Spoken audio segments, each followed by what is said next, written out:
All right. Cool, cool. All right, shalom, shalom. Shalom. First and foremost, I want to give all praises, honor, and glory to Yahawah, Ba'ashem, Yahawashi, Ba'ashem, Qadash. Double honors to the apostles, and that was a great millstone. Peace and salutations to the elect. Got the LD Atha with me here, and the brother Ina from GMS Dallas. And we're continuing the series that we're doing for the book of 2 Samuel. Today we're going into chapter 16, and pretty much we're going to pick up where we left off. All right. So if you brothers and sisters remember, from the last lesson, I'll kind of do an overview. Absalom, which we know the wicked one of David's sons who, basically rebelled against him, right? Decided to go ahead and lift up himself, right? And basically try to usurp authority over his father's kingdom. Okay. And so, he did that through I'll say politics, through wooing the people, right? Through flattery, things like that. Okay. And so at the end of this chapter, you basically had, King David flee, right? And basically there was a plan that was set in place for David to still have a small amount of, I'll say, servants that basically was, looking over the kingdom or looking and seeing what Absalom was doing while David was gone. Okay, so with that being said, let's continue on here. All right, Lord willing, this is edifying. We're going to continue on in 2 Samuel in verse 1. Okay, now it says Ziba, a false servant. When you go back to the first time Ziba is mentioned, basically was earlier in this book. Okay, Ziba was it says the servant of Mephibosheth, and basically this is one of Saul's descendants. Okay, Mephibosheth is one of Saul's descendants. Okay, and Ziba was the servant of Mephibosheth. Okay, so it says 2 Samuel 16:1, and when David was a little past the top of the hill, behold, Ziba, the servant of Mephibosheth, met him with a couple of asses saddled. Okay, which would be donkeys or mules, we'll say. All right, it says, and upon them 200 loaves of bread, and 100 bunches of raisins, and 100 of summer fruits, and a bottle of wine. So basically, Ziba provided these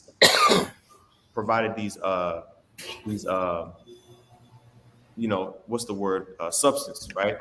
I'm going to pull up this precept real quick in Psalms. All right. Precept that comes to mind here. It's Psalms chapter 37, verse 25. Okay. It says, I have been young and now am old, yet have I not seen the righteous forsaken, nor his seed begging bread. Yeah, because the reason why I brought this out was because the Lord provided, through Ziba, the Lord provided victuals, okay, for David, and his servants, to sustain them while they basically fled the city. Okay. And so another thing to keep in mind, you know what I'm saying? No matter how turbulent or the tribulation, whatever it may be, the Lord still provide. Right. You know what I'm saying? When we go back into past accounts, you know what I'm saying, with Nabal and his wife, that was a situation where the Lord looked out for David. So when Yahawashi say, don't worry about if the Lord gonna feed you, the Lord feed birds, so you better than a bird. Mm-hmm. It's just another one of those accounts to where David was going through something, but he didn't have to worry about where his next meal came from. He didn't have to worry about certain things that other people tend to worry about. As soon as you were saying that, it reminded me how the Lord say, "Look, I got you. Mm-hmm. If I say I'm with you, I'm with you." right. That's right. Yep. They'll say the Lord will have your enemies to do something for you. He'll have animals do something for you. He'll have a brother do something for you. You know what I'm saying? But you know that act was done, that the Lord was working. Right. Yep. The scriptures say you can do nothing against the truth before it, man. So at the end of the day, the Lord's people are going to eat. Okay. This is 2 Samuel chapter 16 and verse 2. It says, and the king said unto Ziba, what meanest thou by these? Right. So King David saw, all of this bread, you know what I mean? All these raisins. I mean, 200 loaves of bread. Think about that. How much bread that is. A loaf of bread this big, 100 bunches of raisins, 100, Yeah, you like, what's all this for? Yeah, you know what I mean? It wasn't just a little bit of food, it was a lot of food, right? So it says, and Ziba said, the asses be for the king's houses, the king's household to ride on, and the bread and summer fruit for the young men to eat, and the wine that such as be faint in the wilderness may drink. You see? So he even brought a little bit of drink, man, for, anybody, wanted to ease their pain. You know what I mean? And so that was love right there. Okay. It says, verse 3, and the king said, and where is thy master's son? Okay. It's because remember, Ziba was a servant of Saul, right? And so when David was saying thy master's son, he's talking about Mephibosheth, right? So he said, hey, look, where's Saul's son? Talking about Mephibosheth. Okay.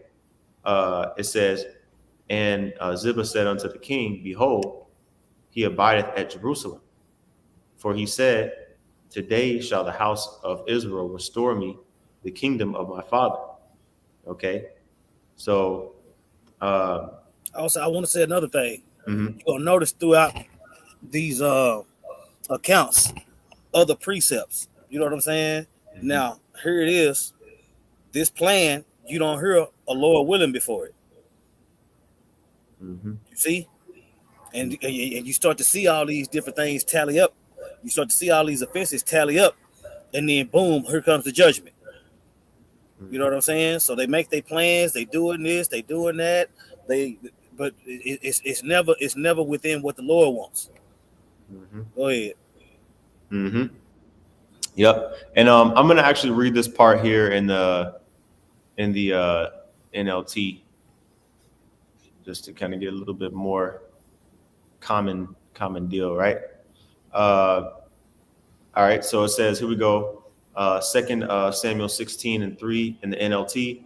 And where is Mephibosheth, Saul's grandson? The king asked him. He stayed in Jerusalem, Ziba replied. He said, today I will get back the kingdom of my grandfather Saul. So like you were saying, Zaquan, like basically Mephibosheth, he kind of like switched sides a little bit. You know what I mean? Because he was like, all right, well, shoot, King David's gone, you know what I'm saying? Even though he showed me mercy, even though he let me sit and eat, at his table, you know what I mean? And show me mercy and all that. I'm gonna go ahead and get the kingdom back, you know what I mean, of my grandfather Saul. Okay, because I believe that was Jonathan's son, if I'm not mistaken, Mephibosheth, right? And so I believe so. Yeah. Because if Saul's his grandfather, of course, Jonathan was his. Mephibosheth, that's the crippled dude, right? Yeah, that's the one that was crippled. Yeah. And that's remember, because this is the guy. Matter of fact, go click on his name. Yeah, click on his name just to be sure. Yeah. Ain't no use of winging it if we don't got to. Yeah, ain't no use of winging it ever. Don't ever wing it. Of course, yeah. Shit. Well, let me go back. Let me zoom out here. Can y'all see my screen still? Yep. Okay. Hold on. It's like not letting me zoom out. Let me reload this page here. All right. There we go. Hold on. It's in the NLT. All right, here we go. Let's do this one. David, servant of Mephibosheth. All right. All right. So it says the grandson of Saul and son of Rizpah, the daughter of Aiah, Saul's concubine, and he and his brother were among the seven. Oh no, this is a different one. Well, no, not a different one, but this is the one we're talking about. Son of Jonathan and grandson of Saul, right? So, I guess Saul had two grandsons with the same name, but this is the one we're talking about. The son of Jonathan, the grandson of Saul. All right. Okay. Yeah. So let's go back here. Okay. And let's go back to the NLT. All right. So it says, verse 3, and keep in mind, nobody asked Ziba to, hey, go out and, refresh King David and his servants, right? He did it out of his own, his own heart. The Lord put a spirit on him to show reverence, right? And so, King David asked him, hey, what's going on with Mephibosheth? Your master, you know what I mean? It says, where is Mephibosheth, Saul's grandson? The king asked him. It says, he stayed in Jerusalem. Ziba replied, he said, today I will get back the kingdom of my grandfather Saul. Right? So again, he basically gotten that spirit of Saul again. All right. The spirit of Saul hopped on him, and basically he said, you know what, I'm gonna go ahead and try to use this situation to my advantage. I'll say, but when you read the commentary, you know what I'm saying? It's possible that Mephibosheth wasn't even on that. Mm-hmm. You know what I'm saying? So Ziba came into question a little bit. Mm-hmm. But yeah, you'll see when we get to the commentary. Okay. Con. So it says in verse 4, in that case, the king told Ziba, I will give you everything Mephibosheth owns. I bow before you, Ziba replied. May I always be pleasing to you, my lord the king. Okay. All right, now stop right there. I'm gonna pull the commentary. Okay, here. All right. I gotta pull them too. Okay. It says, as David left Jerusalem, Ziba, whom David appointed to manage the property of Saul's grandson Mephibosheth, took the opportunity to win David's favor by bringing him food and animals to assist his escape. Ziba then told David that Mephibosheth was a traitor who was planning to seize the throne for himself. As a result, David took away Mephibosheth's property and gave it to Ziba, though later events showed there was some doubt whether Mephibosheth really was a traitor. Mm-hmm. Yeah, because when you go into that, I think there's the next chapter, David, or whenever, well, not the next chapter, whenever David goes back into the city and he confronts Mephibosheth about it, Mephibosheth kind of defended himself a little bit. So yeah, so you're right. Yep, that's exactly what happened. So yeah, man, there was a lot of people pleasing going on. People were trying to basically capitalize off of the situation. Hey, pull that scripture. Every brother will utterly supplant. Yep. Every brother's not a brother. Yeah, and that's the thing you want to take note of, because you see, with David being in such a high power position, it was always something for him to deal with. You know what I'm saying? So when you come to serve the Lord, trouble is gonna come from every side. Mm-hmm. You see, that's another thing that comes to mind. You got people, you got your kids. I would say his kids was acting up, his concubines was getting all out of, you know what I'm saying? Mm-hmm. Then you had your right hand, you had the head of your army. Everybody had something on their mind outside of what the Lord had going. Mm-hmm. Yep. So Jeremiah chapter 9 verse 4 says, take ye heed every one of his neighbor, and trust ye not of in any brother, for every brother will utterly supplant, and every neighbor will walk with slanders. That's what I'm saying, because the majority of the Psalms was David crying to the Heavenly Father about what was going on with him amongst his own people. Mm-hmm. You know what I'm saying? Mm-hmm. I got to deal with everybody. Yep. To the point to where he was crying to the Heavenly Father left and right, Lord, please, you know what I'm saying? Help. Mm-hmm. I don't know what to do right now. You know, he was in that state quite a bit, you know, once the Lord turned it up on him. Mm-hmm. Yep. It kind of reminds me of when you know, the Exodus, you know, happened and everybody was coming to Moses before he had started delegating, you know, captains over 1,000, captains over 100, you know, like basically everybody was coming to him with an issue. And, you know, he was on that high level talking about Moses. Yep.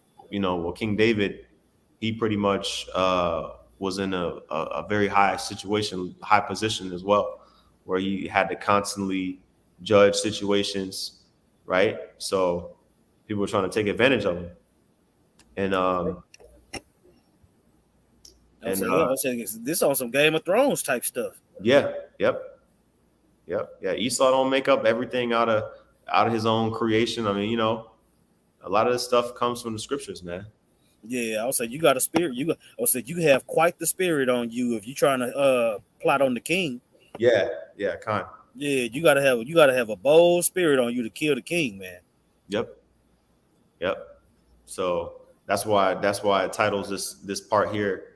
Ziba, Ahithophel was tripping. He was close to King David. You know what I'm saying? You had all these people that were trying their best to get in and wiggle.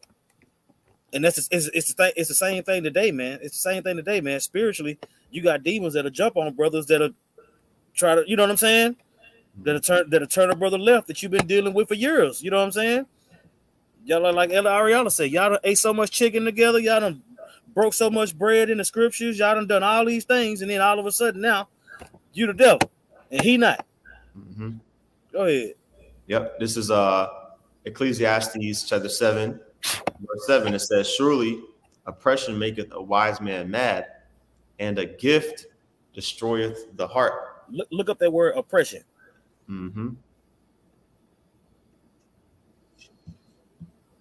Strong's H62 33. I shock. It says oppression, cruelly, extortion, injury, to gain by extortion, fraud. Right. Oppression. Right. Now look up the word for mad. Mm-hmm. See here. All right, that word mad is Strong's H 1984 Halal. It says see, you got a couple of definitions here. To boast, to be boastful. Let me see here. Go down to the bottom. Read E and F. Yep. To make a fool of, to make into a fool, to act madly, act like a madman. That's what I'm saying. Oppression will drive you crazy. Mm-hmm. You see what I'm saying?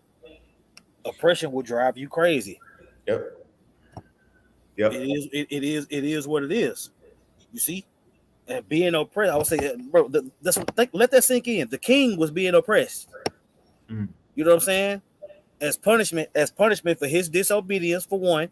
You know what I'm saying? Also, so the Lord could work miracles. You know what I'm saying? Sometimes the Lord will put you in a situation to catch hell just so he can work a miracle. Mm-hmm. You see? And David never cursed the Most High. Right. You know what I'm saying? It never got so bad where David denounced the Lord and went on his own way and said, you know what, I'm gonna do me, I'm out. He never that never happened. Right. Go ahead. Yeah, that word here is specifically in the text, Yahawah, which is it means to make into a fool, to make a fool of. You know, so oppression would drive you crazy, man. You know, Yeah, so the Lord can drive you crazy and make a fool out of you. He done that a couple of times. You remember how he did Nebuchadnezzar? right? Oh yeah, turned his ass. Antiochus. Yeah, Man. had him pooting and farting all over himself before he killed him. Man, it's heavy. Yep. You got it. In the second part of this verse, it says what? A gift destroyeth the heart, because that's the reason why I brought this precept out. You know what I mean? Is because when you go into that word, it says in a bad sense, a bride. Okay, a bride. You know what I mean? So basically, Ziba was trying to win over the favor of David, of King David, right? Because basically, but he threw his, you know, his master under the bus. He threw Mephibosheth under the bus. It made it look like basically Mephibosheth was, you know, he wasn't with King David. He was just trying to, you know, he was just trying to seek the kingdom for himself. You see, so the water for that that guidance on that was a Quran, because that makes sense now why titles here how it says Ziba was the false servant, because he was the one that was trying to, you know, get over on the situation.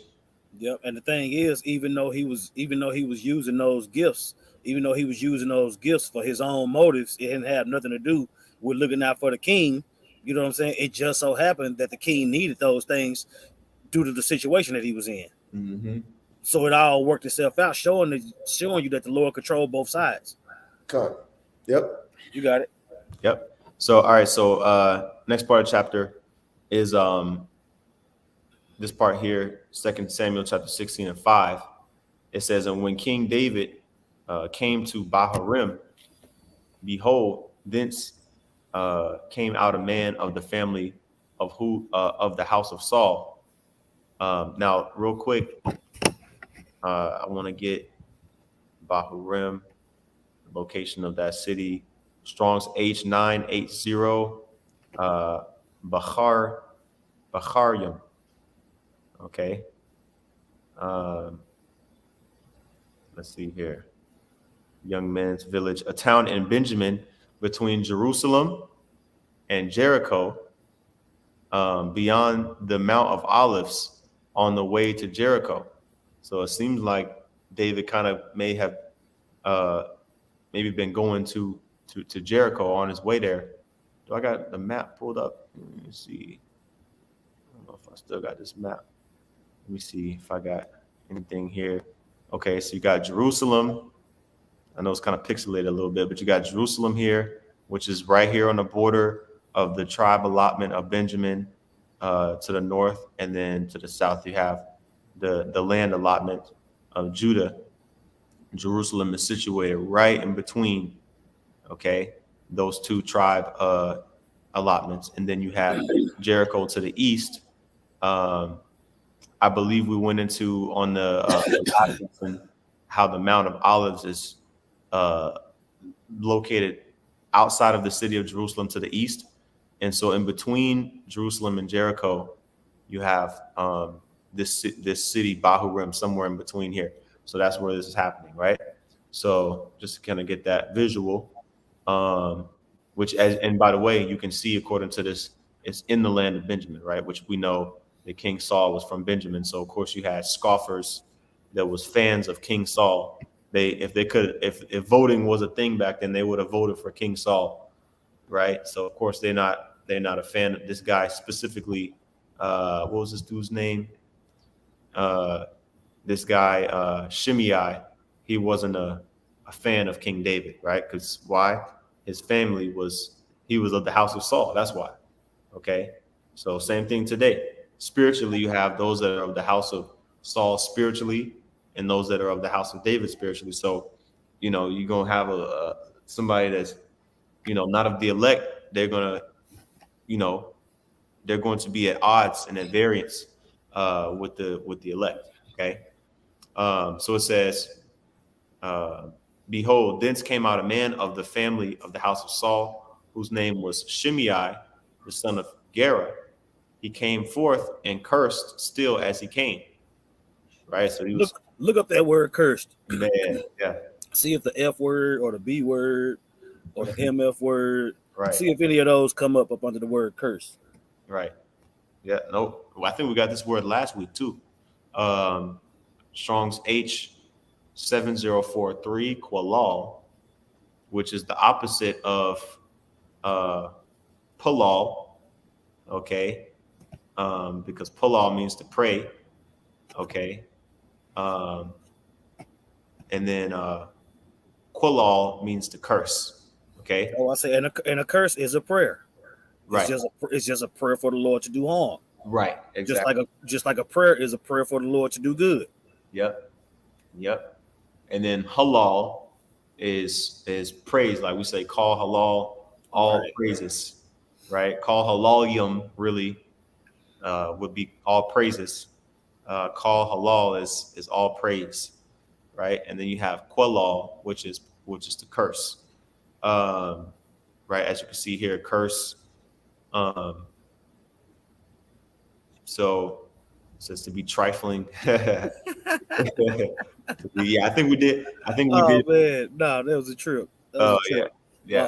My old lady was telling me about how you run across the weird names. Mm-hmm. And the name was Trifine Generate. Oh wow.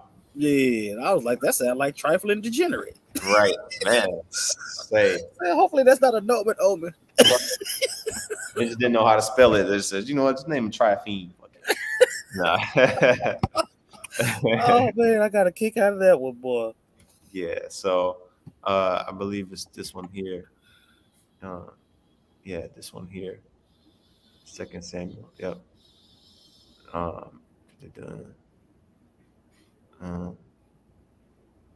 To be lightly esteemed, you know. But anyway, let's go back here to the precept. Okay, so it's a curse. It says, but you didn't see no F word or no B word or no, sugar, honey, iced tea. Okay, you saw an insult, a prayer for somebody to do. It was the harsh words of the day, because He mentioned while he was saying those harsh words of that particular time, he was hurling stones at the king too. Right. You see? Yep. So those curses are prayers to go for the Lord to do something to somebody harmful. Mm-hmm. But then this right here is just rude speech. Mm-hmm. The cursing that he was doing was rude speech. He had a problem with King David. He was throwing rocks at him. He was pissed off. Mm-hmm. You know what I'm saying? Not that he was talking to the Lord right then, but that's what I'm saying. The harsh language is what he was hitting King David with. And King David was like, let him curse. Hey, the Lord put it on him to curse me out. Mm-hmm. Yeah, that's humble right there for sure. Go ahead. Yep. It says he came forth and cursed still as he came. And in verse 6, and he cast stones at David and at all the servants of King David, and all the people and all the mighty men were on his right hand and on his left. Now you see, now spiritually, you can see why through the spirit and power of Yahawah, Yahawashi, the apostles and elders just keep on teaching no matter what. You know what? Hey, the Lord, hey, man's goings of the Lord. The Lord told that man to cuss me out. He ain't doing what the Lord didn't allow. Right. You know what I'm saying? So it's more taking yourself out of the equation to be like, what the fuck you just called me? Look, you call me whatever. Look, I'll be all that. I'm pretty sure somewhere along the line I deserve it. Or maybe the Lord try to work a miracle, but I know I'm not going to get in my feelings about it. Yeah. And they always just keep on teaching, man. And we come in that stead too, man. No matter what nobody's saying about you, especially if you know it ain't true, whether it's true or not, whatever people saying, if your job is to do the work, then that's the most important thing. Right. Yep. Go ahead. And this is a good time for me to bring the scripture out here in Romans 12. It says, recompense to no man evil for evil. Provide things honest in the sight of all men. So even though this guy was bugging out, right? He was cursing David out, throwing rocks at him and his family. You know what I mean? Cursing him out. And he could have King David could have easily commanded his mighty men, right, who were loyal to him, to just go ahead and just off this guy, right? But this is an example of being spiritual, man. Okay. Now this guy Shimei, you know, he wasn't no Edomite or no heathen. You know, he was an Israelite. So, you know, you judge every situation according to the spirit. Okay. But it says, if it verse 18, Romans 12 and 18, if it be possible, okay, if it be possible, as much as lieth in you, meaning as long as you have the patience, as long as the Lord gave you the spirit to endure, right, live peaceably with all men. Now, could King David have just went berserk mode and just probably ripped his head off or whatever at that moment, or commanded somebody to just go ahead and just go over there and just and end his life for talking? Take care of my lightweight. Yeah, you know what I mean? No, for real. He could have had one of his young guys run up on that. Yeah, take care of my lightweight. You know? But no, King David didn't do that. You see? And that's why the scriptures talk about the mercies of David, man, because David had mercy on other people, okay? And we got to pause it and keep highlighting that, because that's the importance of the mindset that King David had. We got to have that similar mindset. You know, that's the part of, you know, the reason why the Lord had mercy on King David, okay? Because he actually had mercy on other people, okay? Verse 19, it says, dearly beloved, avenge not yourselves, but rather give place unto wrath, for it is written, vengeance is mine. I will repay, saith Yahawah Yahawashi. Yeah, we got to understand that, man. You got everybody they got their own plans on how this thing go down. Yeah. You know, when the prophecies are the most important thing. You know, so you had Babylon, had all them people move out to Egypt, trying to flee Babylon, and that's not what the prophecy was saying, and it ended up being a messed up situation for a whole lot of people.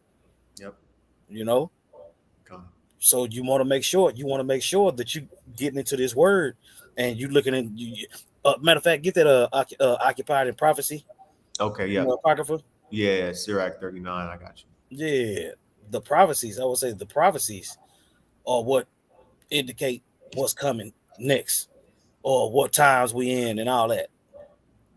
So without the prophecies, you pretty much shooting blind. You know what I'm saying? You got a bow and arrow. They'll say you got a state of the art bow and arrow shooting with your eyes closed. Man. Come on. And they spun you around before you start shooting. God, for real. This is Sirach 39 and 1. But he that giveth his mind to the law of the Most High and is occupied in the meditation thereof. That's what I'm saying. Giving your mind to the law of the Most High and being occupied in prophecy is a way to seeking wisdom, looking into the ancient. Those are how you come out of the world. If you're doing those things right there, it's easier to come out of the world. Mm-hmm. You see? Because while you searching for the wisdom and you meditating in the prophecies and you doing all these different things, the world seems to get smaller and smaller and smaller and smaller and smaller to the point where it don't matter to you no more. You see? So when people grab a hold of this Bible and they're not occupied in prophecy and seeking out the wisdom and seeking out the ancient, you see the results. You got to put fringes on everything. We got to chase this bag. We're going to build this school. We're going to do this. You know? Because your eye ain't single. Our eyes are single on the prophecies, man. You see? That faith that was given to us as a gift, we utilizing it. And using that faith to be occupied in the prophecy. So when you see more and more prophecies come to pass, your faith gets boosted more and more and more. So all these moving parts are working together. And before you know it, you got a man of the Lord potentially finna have spiritual powers sooner rather than later. Mm-hmm. Go ahead. That's right. Sirach 39 and 1. But he that giveth his mind to the law of the Most High and is occupied in the meditation thereof will seek out the wisdom of all the ancient and be occupied in prophecies. Keep going. Verse 2. He will keep the sayings of the renowned men, and where subtle parables are, he will be there also. That's what I'm saying. That's why we're able to break these things down and understand the code. You see, we understand that those missiles, those arrows are talking about missiles. We understand that those clouds are sometimes talking about chariots. You know, we understand these things. We understand that Babylon the great is America, based on the prophecies. You see? Not based off how much money we can hustle out another Israelite. Okay. Go ahead. Verse 3. He will seek out the secrets of grave sentences and be conversant in dark parables. That's what I'm saying. You're going to go into the prophecies. You're going to go into the history. You're going to go into the different languages to get the true understanding of the words. Yep. That's what I'm saying. When you doing that, you ain't got as much time to party when you doing that. Not saying that you not going to have your times to party, but you better do this first. You should want to do this first. You know what I'm saying? Go ahead. Yep. It says, verse 4, Sirach 39:4. He shall serve among great men and appear before princes. He will travel through strange countries, for he hath tried the good and the evil among men. So that's pretty much it on that. You know what I'm saying? But we can go back. Yeah. Yep. Yeah, but that's what I'm saying. That's pretty much the description of an apostle, what we just read. Yep. Yep. That's what Apostle Paul shoot. He was, put before trial, before many, leaders and he spread the word the whole every second of the way. You see, because that's the ultimate reason why. Another example of that last verse would be Nebuchadnezzar.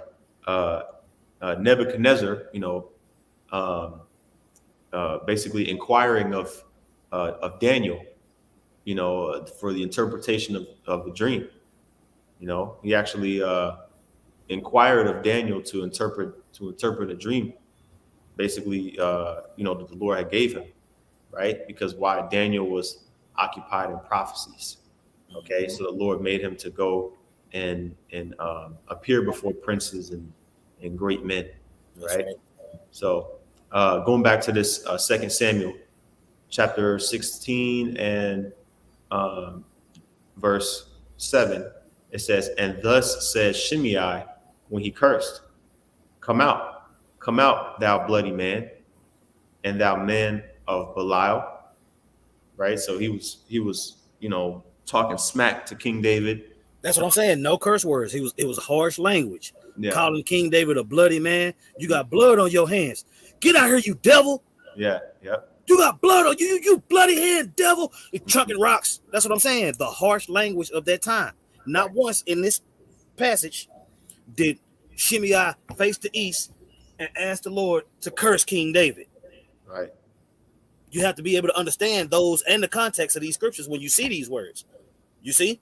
That's how you become occupied in these words. You become occupied in these words so you can get the most thorough understanding you could possibly get, so that you can be meet for repentance yourself and bring those back. You know what I'm saying? Because the Lord said, those that believe on my word, you teach, is people going to believe on that same word. So that whole process is happening. You got it. Verse 8, the Lord, Yahawah hath returned upon thee all the blood of the house of Saul. This guy had demons on him, man. Yeah. Like, he's like, man, look what the Lord did, man. Look, see, right? It says, the Lord hath returned upon thee all the blood of the house of Saul, in whose stead thou hast reigned. And the Lord hath delivered the kingdom into the hand of Absalom thy son. And behold, thou art taken in thy mischief, because thou art a bloody man. You see that? You see that? You dirty so and so and such and such. Even your kids don't deal with you. He was on that. Man, yeah. He had that spirit. But that's what I'm saying. Through the spirit, look at the way that they treated the Lord when the Lord was on trial, throwing stuff at him, cursing him out, hitting on him, all those different things, and he kept it together. Yep. Man. So see, you got Yahawashi and you got King David both keeping it together in a very, very tough time. Yep. Because just like, I'll say this too, Zaquan, just like how King David on the physical side had the ability to quell, that confrontation by, having his men do whatever, right? hey, on the spiritual side, Yahawashi, he could have commanded, his army of angels. That's right. To deal with whatever situation, you know what I mean, on the spiritual side. So they were both, they both had that restraint. They both showed that restraint in that regard, in that comparison. So it says in verse 9, and then said Abishai, the son of Zeruiah, unto the king, why should this dead dog curse my lord the king? Let me go over, I pray thee, and take off his head. So he even inquired of King David, right? To say, hey, look, why you don't just let me just go ahead and just off this dude real quick? You see? I mean, this guy, he talking all this smack. Let me just go cut his head off real quick. Please, Baba Kosha. That's what that's the type of time Abishai was on, And this is King David's response. It says, and the king said, what have I to do with you, ye sons of Zeruiah? So let him curse. And whenever somebody says, what have I to do with you, that typically means like, yo, man, you're doing too much. Like why are you trying to, bro, chill. Yeah, why are you trying to do more than what's necessary? Relax. So it says, ye sons of Zeruiah, it says, so let him curse. This is David speaking again. So let him curse, because the Lord Yahweh Shai had said unto him, curse David. You see, and this is a key. This may not be the most commonly read chapter that we read. We probably don't bring this out on the highways and byways all the time, but this is a good lesson, man, that shows you that back then we had an understanding that, all the times. How many times, Aquan, have we said the Lord put the spirit on somebody to do this or that? Man, you see what I'm saying? David understood this. His will. Yep. Yeah. Well, we can get that actually. Yep. Yeah, we can get that. Resisted his will. Because that's one thing that differentiates us. I'll say, the ones that are in the know. When I say us, I'm talking about the ones that are in the know, the ones that have the spirit of Yahweh Shem Shai. That's one thing that differentiates us from the rest of these people out here. They don't understand that whatever they do, okay, is because the Lord commanded a spirit, whether on the right-hand side or the left-hand side, to put a particular spirit on us to do something, to make a decision. And if you don't have the covering of the Lord, then the Lord is going to send a demon, okay, an evil spirit, to cause you to do something, to go off, and then the Lord going to destroy you. Oh, yeah. You see? So this is Romans chapter 9 and verse 19. It says, thou wilt say unto me, because basically when you go in Romans 9, it talks about multiple things, but right before this verse, it talks about how the Lord hardened Pharaoh's heart. And Paul kind of expounds on that, right? And then it says in verse 19, thou wilt say unto me, why doeth he yet find fault? For who hath resisted his will, right? And so this is kind of like a question, and also like a true statement included in this verse, because basically, you can't say that, you have free will, because if the Lord wants you to do something, right? If he puts a spirit on you to rebel, okay, and you go forward with it, that's on you, because there is a time where if the Lord is dealing with you, you're going to be presented with an option to choose good or evil. Okay. Meaning, make a decision, but ultimately, if the spirit of the Most High is dealing with you, you're going to fold and you're going to go off. Right. So whatever the Lord has created you to do, whether it's, be a vessel unto honor, or to be a vessel unto dishonor, like it talks about right in the following verses. That's the Lord's will. That's how he set everything up. Right. When you in our carnal fleshly minds, Mm-hmm. right? You think that your only options are to go left or to go right. You can go forward or you can go back. Right. Right. Now, each one of those directions has an outcome, and whichever one you pick is the one that the Lord chose for you to pick. Because in the Lord's mind, there's way more than just 4 options. Right. Get that in Isaiah 55. His thoughts are more than our thoughts. His ways are not our ways.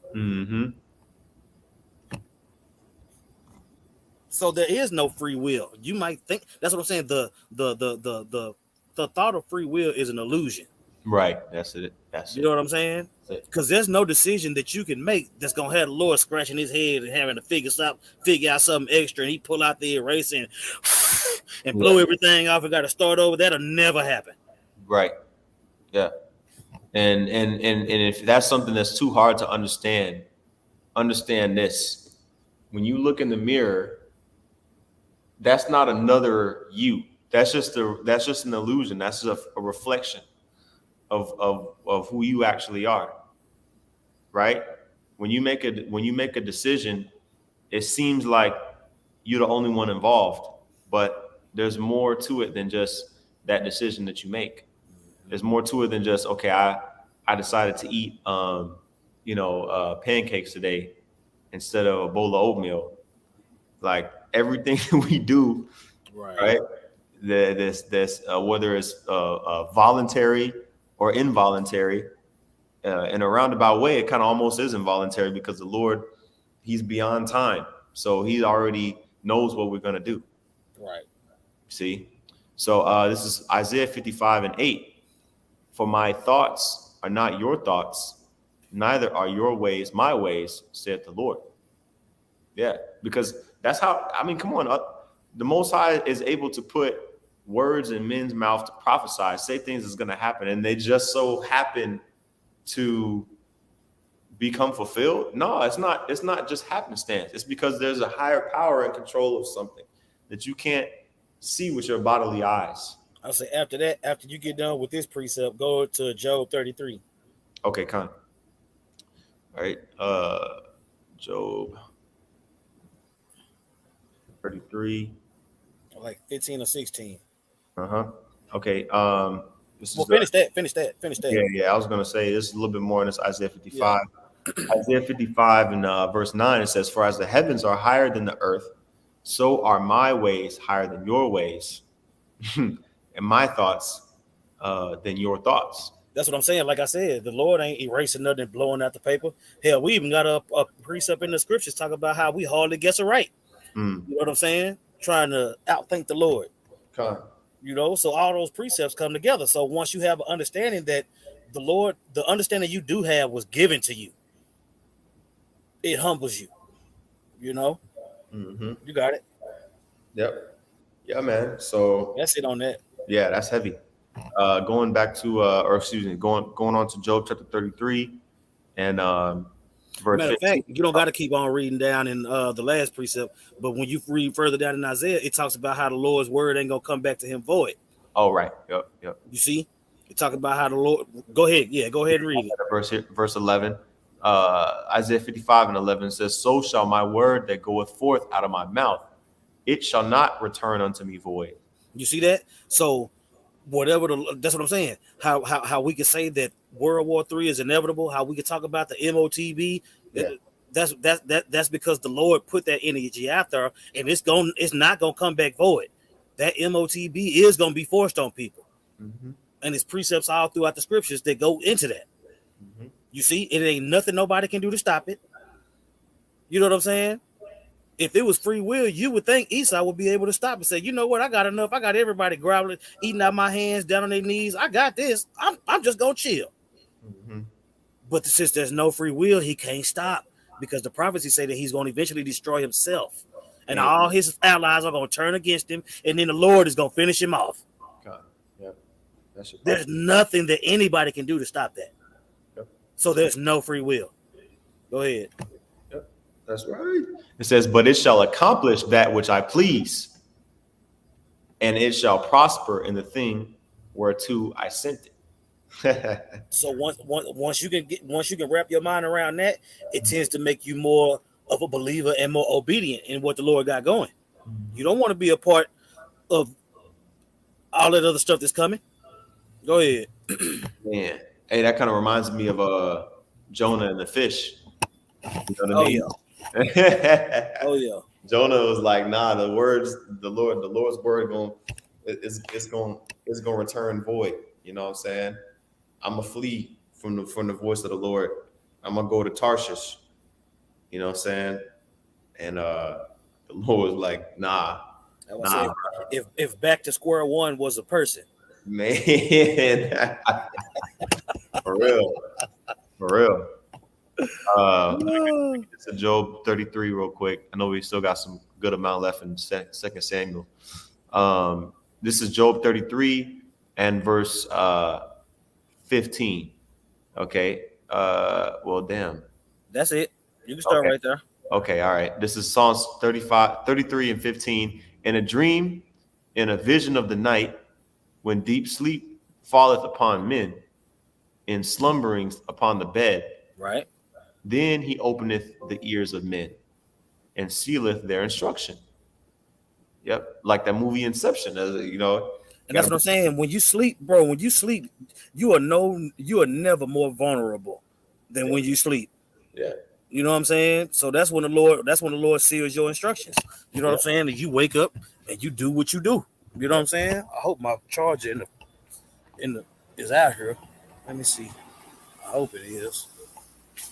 Yeah. But yeah. I don't say so. If the Lord is what man on the planet don't sleep? Right.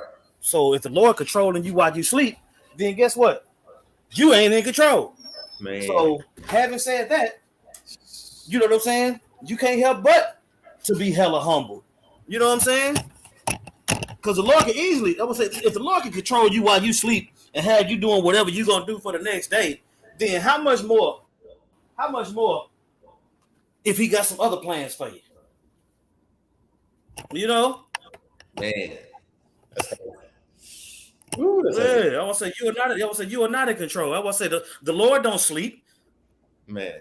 You can't control his mind and tell him what he gonna do. Go ahead. Man. It says that he may withdraw man from his purpose. You see that? So that he may withdraw man from his purpose. What you thought you was gonna do tomorrow, you're not finna do that. Yeah. Why? Because it ain't no free will. Right. Yeah. You know what I'm saying? Why do you I'm saying, even on the smallest level, why do you think it's so hard to break up a fight? Man. You know what I'm saying? You tell the dude, chill, the cops coming, man, bro, what about your career? Come on, man. Oh, man, you got all these reasons why he shouldn't do what he gonna do, but he is fully enthralled in whatever the fuck. He done took his shirt off. You know what I'm saying? Yeah. Despite all these different things. And then what happens always afterwards? Nigga sitting in the jail cell crying, looking for his mama and pa to come get him. You know what I'm saying? Because he couldn't help himself. No free will, nigga. You could have easily walked off, but you felt compelled to continue to nig, and you got a nigga's outcome. Go ahead. It says, and hide pride from man. I'll read verse 17 That's what again. I'm saying. Oh, okay, you got it. Yeah, it says that he may withdraw man from his purpose and hide pride from man. Yeah, that Tower of Babel spirit. We're going to build a tower to heaven so we can, you know, get up there with the Most High. Come on, man. Like, the Lord, he controls everything, bro. Anytime you set your heart to do something, you know, you better pray to the Most High that he's with that on a righteous side to your benefit. You know, hey, that's James 4:14. You don't got to get it, but it's saying we're gonna say Lord willing before we say we gonna do this or we gonna do that. Yeah. It got to be okay with the Lord, and if it's not, you not gonna do it. Right. Yep. Go ahead. Or you'll do it to your destruction. You know. Yeah, it's gonna play out for His will, not yours. Right. Yep. So I'm gonna jump back here to 2 Samuel 16, and I'll read verse 10 again. We still got. Okay, it's not that long. Verse 10 it says, "And the king said, What have I to do with you, ye sons of Zeruiah? So let him curse, because the Lord, Yahawashi, hath said unto him, Curse David. Who shall then say, wherefore hast thou done so? Yeah, you see, so like we read in Romans 9, who have resisted the Lord's will? You see, nobody, right? So anytime we see a demon come up to camp unprovoked, you can't really marvel at that. You know, the Lord put a spirit on them to be adverse, okay, and that's why the elders say, stay in the spirit, brothers, lock in, brothers. You know what I mean? Because don't be dismayed at what the Most High tell Ezekiel. You know what I'm saying? Don't be dismayed at their faces. You know what I'm saying? I'm gonna make my forehead hard against I'm gonna make your forehead hard against their foreheads. See? So same thing to Jeremiah.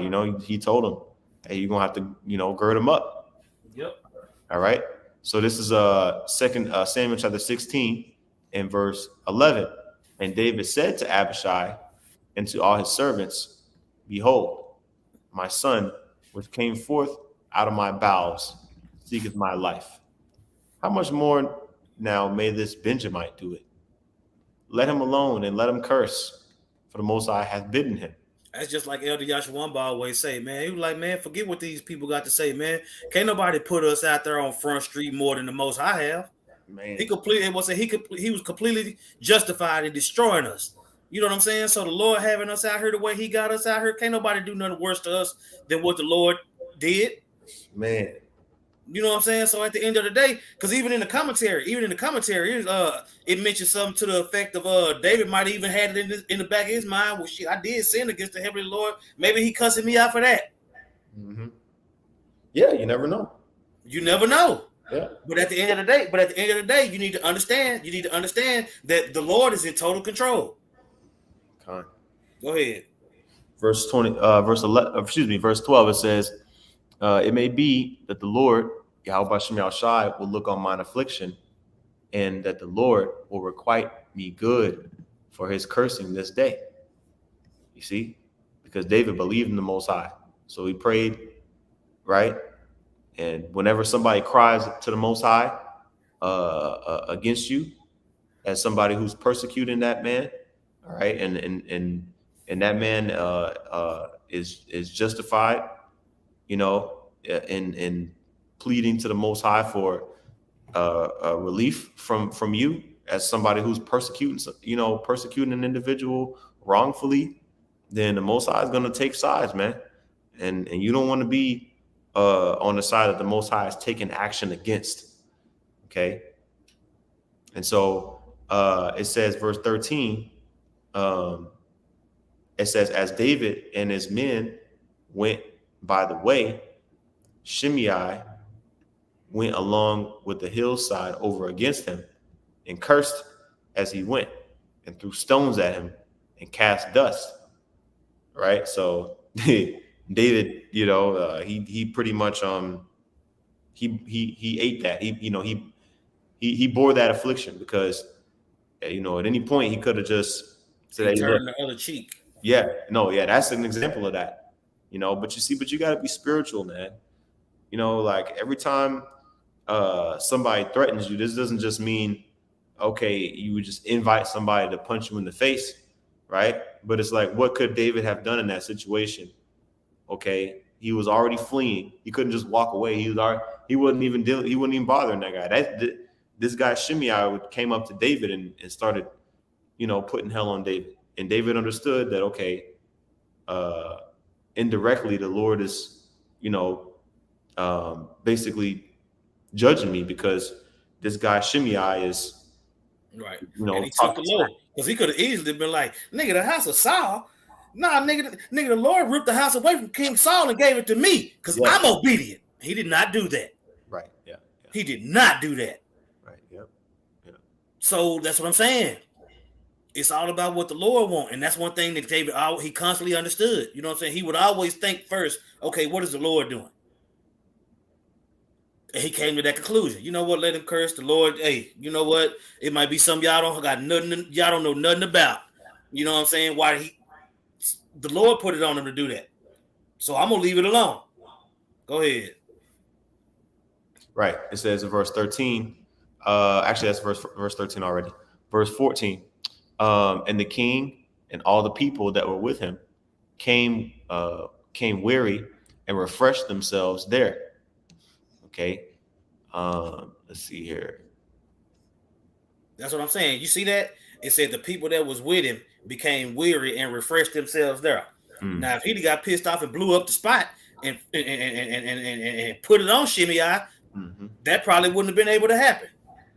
Which would have brought a whole nother set of problems. Yep. You know? a whole fiery mob coming in to avenge Shimei. Yeah. If David would have said, you know what, go and chop his head off. I'm tired of hearing all that mouth. No. He was like, you know what? Let him curse. The Lord put him up to it. And that quelled the situation. Yep. It would have turned into IUIC versus ISUPK's oh boy. Royal Rumble. 2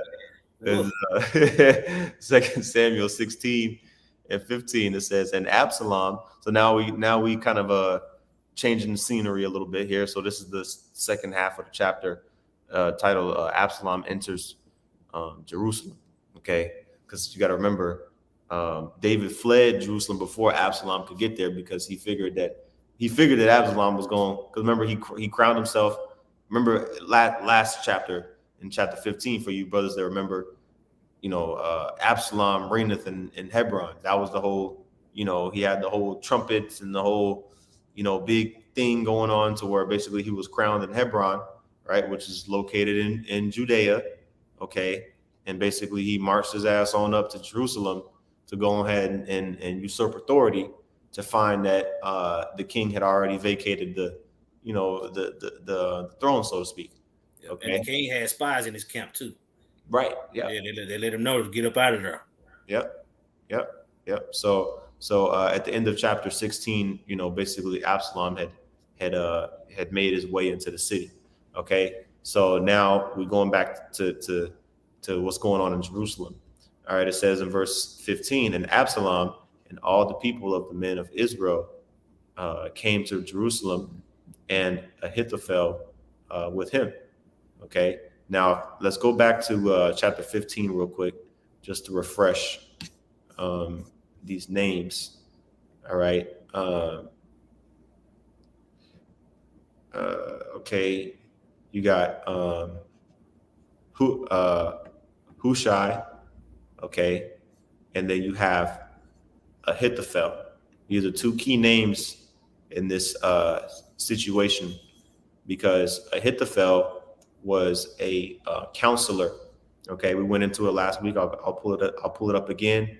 Okay, Ahithophel was the counselor of David.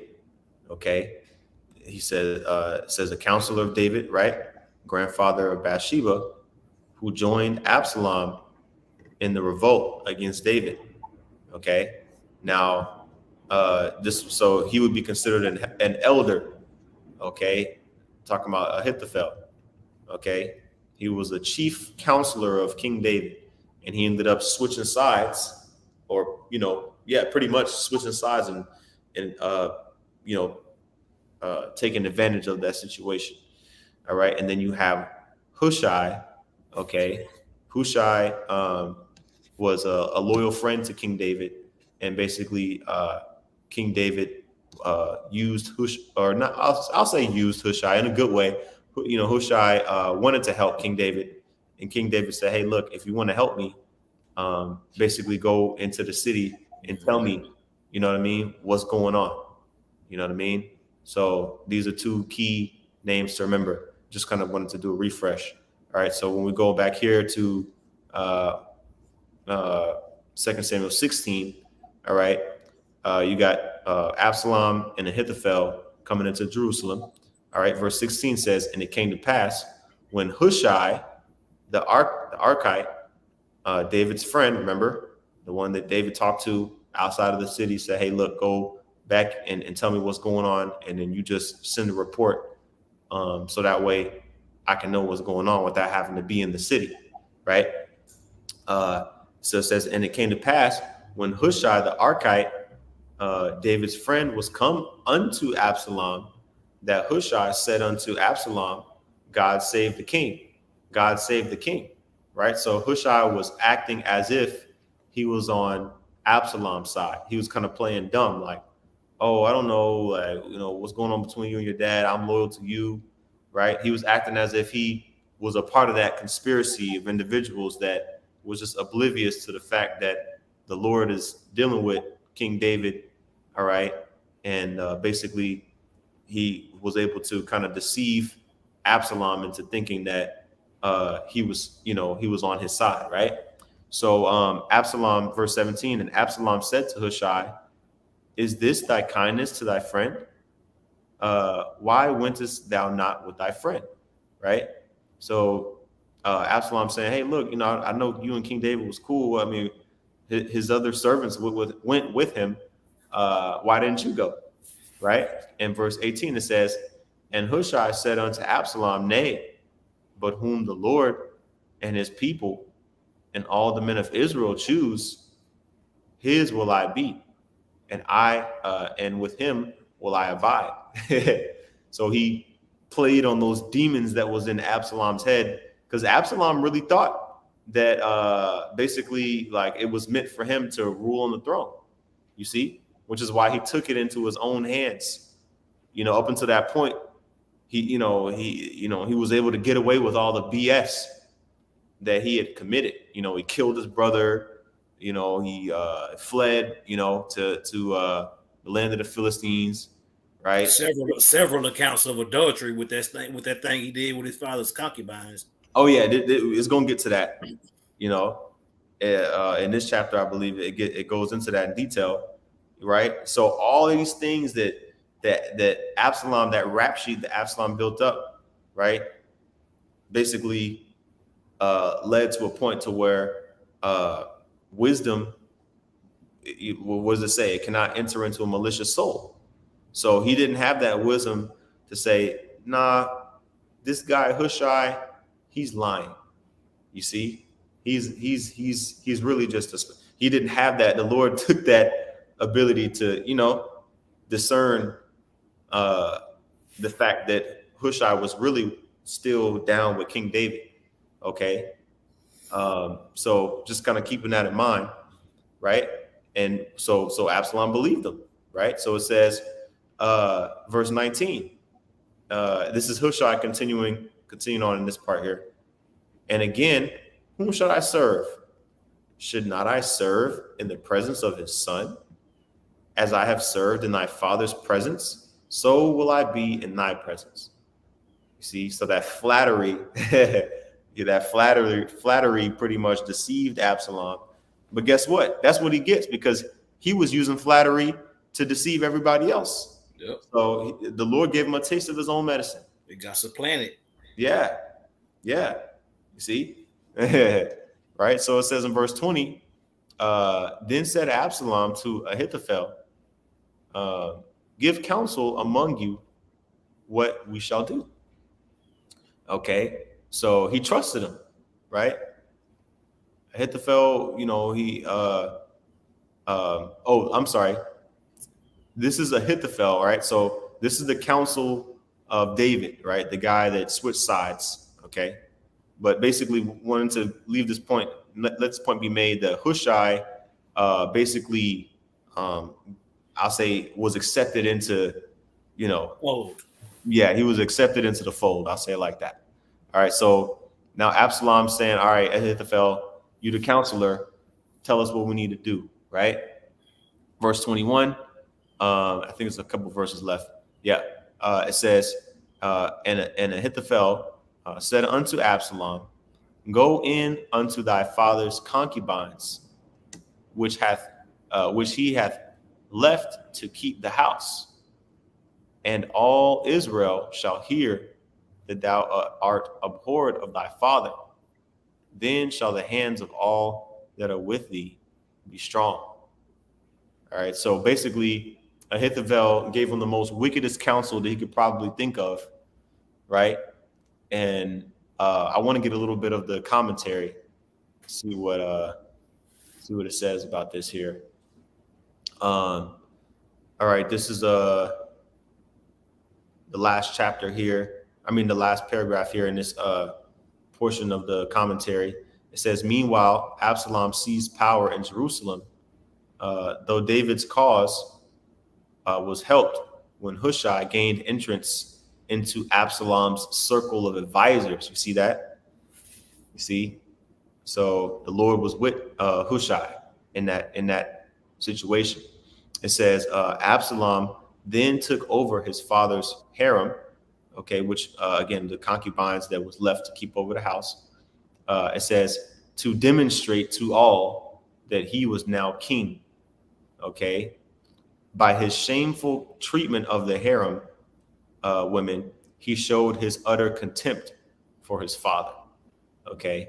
So basically everybody knew that basically after he did this, everybody knew that, you know, he was basically the new ruler. He came in that mug like what it was, Scar in The Lion King, and Man. you know, took control of everything. You know what I mean? And so that was the most shameful thing it could do. But at the same time, it showed that, hey, look, I'm the king now.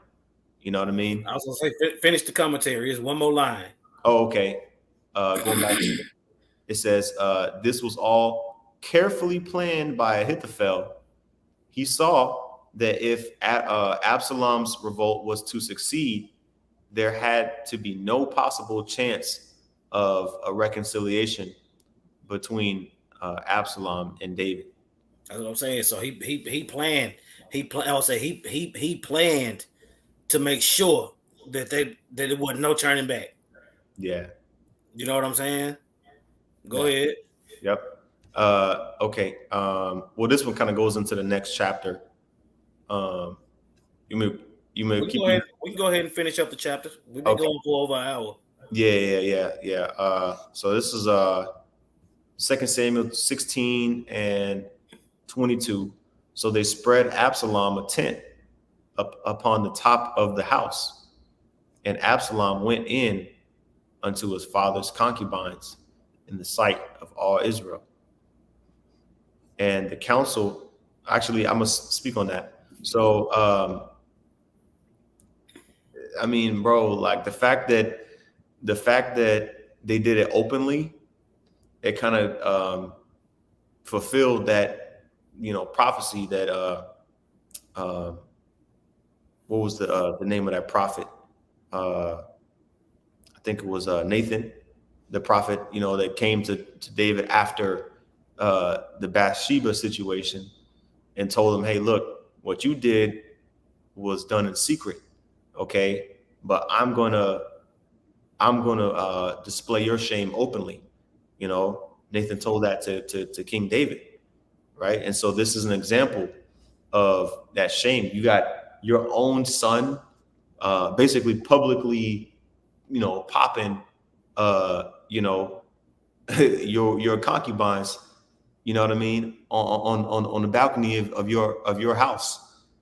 You know, I mean, how much more shameful can that be? You know what I mean? So everybody's seen King David's dirty draws for, you know, think about the reason behind why this is happening.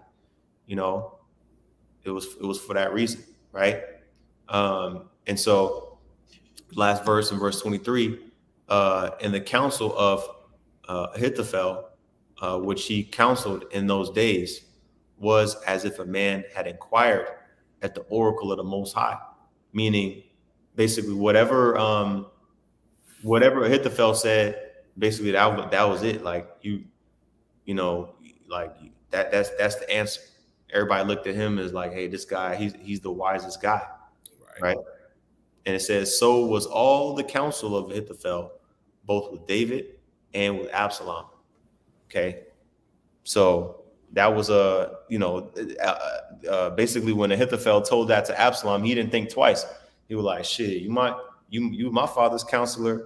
You know what you're talking about. You know how to, get things done, right? And so he took it upon himself to go ahead and take advantage of that wickedness. But that was the end of chapter 16.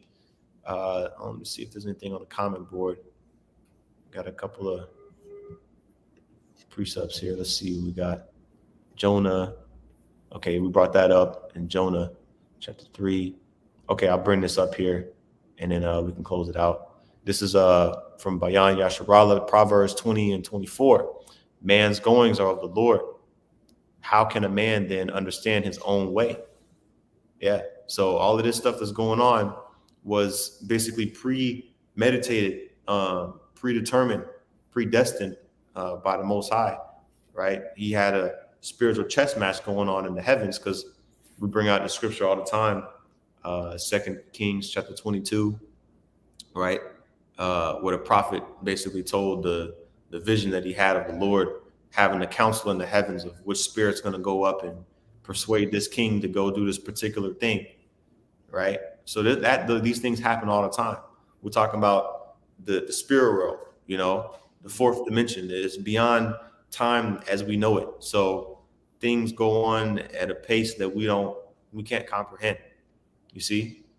And so we're just living out, we're playing out those things here on the earth, reading about our history, and there's a lot of lessons, you know, in these accounts. So I'm gonna hand off to you, Zaquan. I don't know if you had any other points or anything like that. Oh no, that was it, man. Having the understanding that the Lord is in total control, and fearing the Most High is the beginning of wisdom. So we've been convinced, Lord willing, we endure to the end, you know. And when you read these accounts, put yourself in those shoes. You know what I'm saying? Think about how your life is going. Think about having to deal with all those type of things too. These things were written aforetime for our learning. So hey, with that, I want to give all praises to Yahawah, Bahasham, Yahawashi, Bahasham, Qadash. Double honors to the apostles and elders at Great Millstone. Peace and blessings to the elect. And Shalom. Shalom.